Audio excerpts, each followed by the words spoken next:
Hello students, welcome to my channel. तो आज मैं आप सभी को चैप्टर नंबर 7 कोऑर्डिनेट ज्योमेट्री की एक्सरसाइज 7.1 का क्वेश्चन नंबर 8 करवाने जा रही हूँ।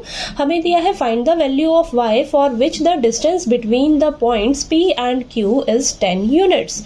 तो क्वेश्चन नंबर 8 में हमें ये दो पॉइंट्स दिए हैं p और q, और हमें इन दोनों पॉइंट्स के बीच का ना डिस्टेंस दिया हुआ है। कितना दिया है? 10 यूनिट्स दिया है। ठीक है, और हमें y की वैल्यू फाइंड आउट करके बतानी है। ठीक है, तो चलिए सॉल्व करते हैं। बहुत ही इजी क्वेश्चन है ये आपका।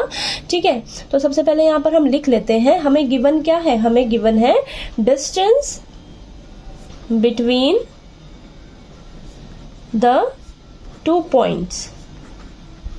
कौन कौन से पॉइंट्स है हमारे पास? p कितना दिया है? 2, -3 एंड q कितना है आपके पास? 10, y, और कितना डिस्टेंस दे रखा है दोनों के बीच का? हमें इज 10 यूनिट्स। ठीक है, तो ये हमें गिवन है। तो यहाँ पर हम क्या करेंगे? अब हम क्वेश्चन में डिस्टेंस फॉर्मूला लगाएंगे। ठीक है, तो सबसे पहले मैं यहाँ पर आपको डिस्टेंस फॉर्मूला लिख देती हूँ। क्या होता है? √x2 - x1 का whole square plus y2 - y1 का होल स्क्वायर। ठीक है, तो ये डिस्टेंस हम लगाएंगे। तो देखिए p से q तक का डिस्टेंस हमें कितना दिया है? 10 यूनिट्स। ठीक है, इसी तरीके से दिया है ना।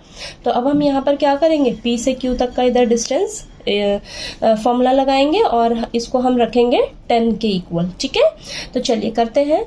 तो ये p से q तक का डिस्टेंस निकालते हैं। तो √ इसको कोऑर्डिनेट्स को नेमिंग कर दीजिए x1 y1 और ये x2 y2। ठीक है, तो ये हो जाएगा आपके पास x2 - x1 का होल स्क्वायर यानी कि 10 - 2 का होल स्क्वायर। तो √10 - 2 का whole square plus y2 - y1 यानी कि y -3 है यहाँ पर। ठीक है, तो y -3 का होल स्क्वायर, ये किसके इक्वल रहेगा? हमारा 10 के इक्वल। ठीक है, चलिए अब इसको सॉल्व करते हैं।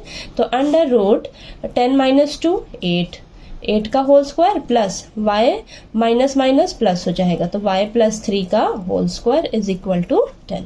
ठीक है, अब यहाँ पर चलिए करते हैं। √8 का स्क्वायर 64 प्लस, अब यहाँ पर हम क्या करेंगे? a + b का होल स्क्वायर वाला फॉर्मूला लगाएंगे। तो यहाँ पर मैं लिख देती हूँ साइड में, a + b का होल स्क्वायर किसके इक्वल होता है? a² + b² + 2ab। ठीक है, तो यहाँ पर करते हैं y² + 3 का स्क्वायर 9 प्लस 2 × ab यानी कि 6y आ जाएगा आपके पास। ठीक है, इज इक्वल टू 10। ठीक है, इतना क्लियर हुआ। चलिए इसको आगे सॉल्व करते हैं। तो यहाँ पर देखिए आपके पास आ जाएगा √y²। ठीक है, प्लस 6y, और ये 64 + 9 कितना हो जाएगा आपके पास? 73 इज इक्वल टू 10। इतना आ गया आपको? ठीक है, यहाँ तक कोई दिक्कत तो नहीं?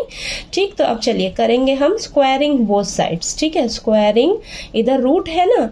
ठीक है, तो रूट को खत्म करना है हमें। तो इसको कैसे करेंगे खत्म? स्क्वायरिंग बोथ साइड्स करके। ठीक है, तो ये देखिए √y² + 6y + 73 इधर स्क्वायर हो जाएगा, और ये 10 का स्क्वायर। रूट से स्क्वायर कैंसिल। ठीक है, चलिए इधर कर लेते हैं। रूट से स्क्वायर कैंसिल हो जाएगा, तो आपके पास क्या बचेगा? y² + 6y + 73, और इधर 10 का स्क्वायर आपके पास आ जाएगा 100। ठीक है, अब 100 को इधर लेकर आइएगा।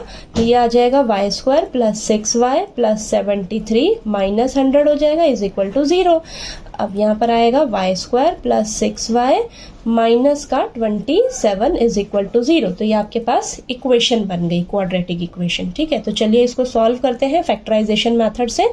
तो यहाँ पर देखिए अब हम मिडिल टर्म को स्प्लिट करेंगे। ठीक है, तो यहाँ पर y² का कोफिशिएंट क्या है? 1 है। कांस्टेंट टर्म क्या है आपके पास? 27 है। ठीक है, इन दोनों को मल्टीप्लाई करिएगा तो 27 आएगा। ठीक है, अब इसको पहले मैं यहाँ पर लिख देती हूँ y² प्लस, ये मिडिल टर्म को स्प्लिट करना है ना, तो यहाँ पर जो भी नंबर रहता है ना उसकी जगह एक ब्रैकेट लगाइएगा, और बाकी सभी टर्म्स को आपने एज इट इज साइन के साथ उतार लेना है। ठीक है, अब यहाँ पर बीच में आपके पास 2 नंबर आएंगे। अब वो 2 नंबर आपने किस तरीके से ढूंढना है वही मैं यहाँ पर आपको बता रही हूँ। बहुत ही ईजी है इन 2 नंबर्स को ढूंढना। ठीक है, अब देखिए आपने y² का कोफिशिएंट लिखा, कांस्टेंट टर्म लिखा, इसको दोनों को मल्टीप्लाई किया, फटाफट से इसके फैक्टर्स निकालिएगा। फैक्टर्स देखिए क्या आएंगे आपके पास?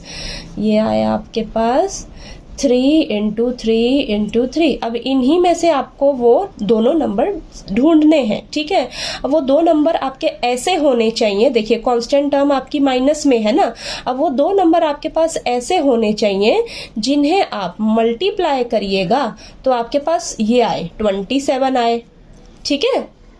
और जब आप उन दोनों नंबर्स को माइनस करिएगा तो आपके पास क्या आए, ये नंबर आना चाहिए, ये वाला, ठीक है। जो ये आपका y का कोफिशिएंट है यानी कि 6 आना चाहिए, ठीक है। माइनस ही क्यों मैंने बोला, कांस्टेंट टर्म अगर आपकी माइनस की है तो उन दोनों नंबर्स माइनस होकर आपके पास आएगा, और अगर कांस्टेंट टर्म प्लस का होता तो वो दोनों नंबर्स को प्लस करके आप ढूंढते इसका कोफिशिएंट, ठीक है, y का कोफिशिएंट। अब यहाँ पर ये कांस्टेंट टर्म आपकी माइनस की है ना, तो वो दो नंबर्स आपके माइनस ही होके 6 आएंगे, ठीक है। तो अब वो दो नंबर्स इन्हीं में से ढूंढने हैं आपने, तो देखिए 3 3 ज़ा 9, अब इसकी आपने पेयरिंग करनी है, ठीक है। 3 3 ज़ा 9 और 9 इंटू 3 करते हैं तो हमारे पास 27 आता है, 9 माइनस 3 करते हैं तो 6 आ रहा है, ठीक है। हो गए ना आपके ये दो नंबर्स मिल गए ना।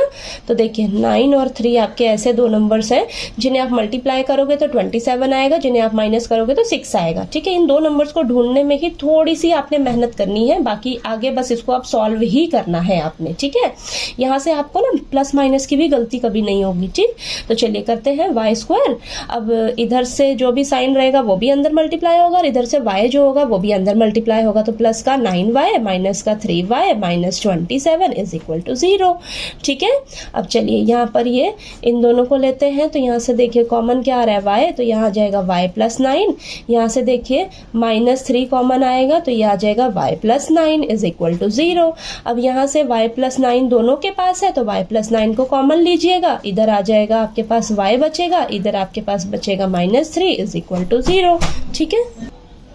अब आप क्या करिए, अब ना y प्लस 9 को एक बार 0 के इक्वल रखिए और एक बार y माइनस 3 को 0 के इक्वल रखिए, तो यहाँ से आपकी y की वैल्यू क्या आएगी, माइनस की 9 आएगी, ठीक है। और यहाँ से क्या आएगा, y का वैल्यू प्लस का 3 आएगा, ठीक है। देखिए ये आ गई y की वैल्यूज आपके पास निकल कर आ गई, माइनस 9 और 3 आई है, ठीक है। तो हमें क्वेश्चन नंबर 8 में y की वैल्यू फाइंड आउट करने के लिए बोला गया था, ठीक है। तो चलिए y की वैल्यू आपके पास आ गई, ठीक। तो देखिए आपको ये क्वेश्चन नंबर 8 जो है बहुत ही अच्छे से समझ आ गया होगा, ठीक है। कहीं कोई डाउट आया आपको तो प्लीज़ आप पूछेगा, और आपको अगर मेरा पढ़ाया हुआ अच्छा लगे तो प्लीज़ वीडियो को लाइक कीजिए, शेयर कीजिए और ज़्यादा से ज़्यादा सब्सक्राइब कीजिएगा मेरे चैनल को। Thank you so much.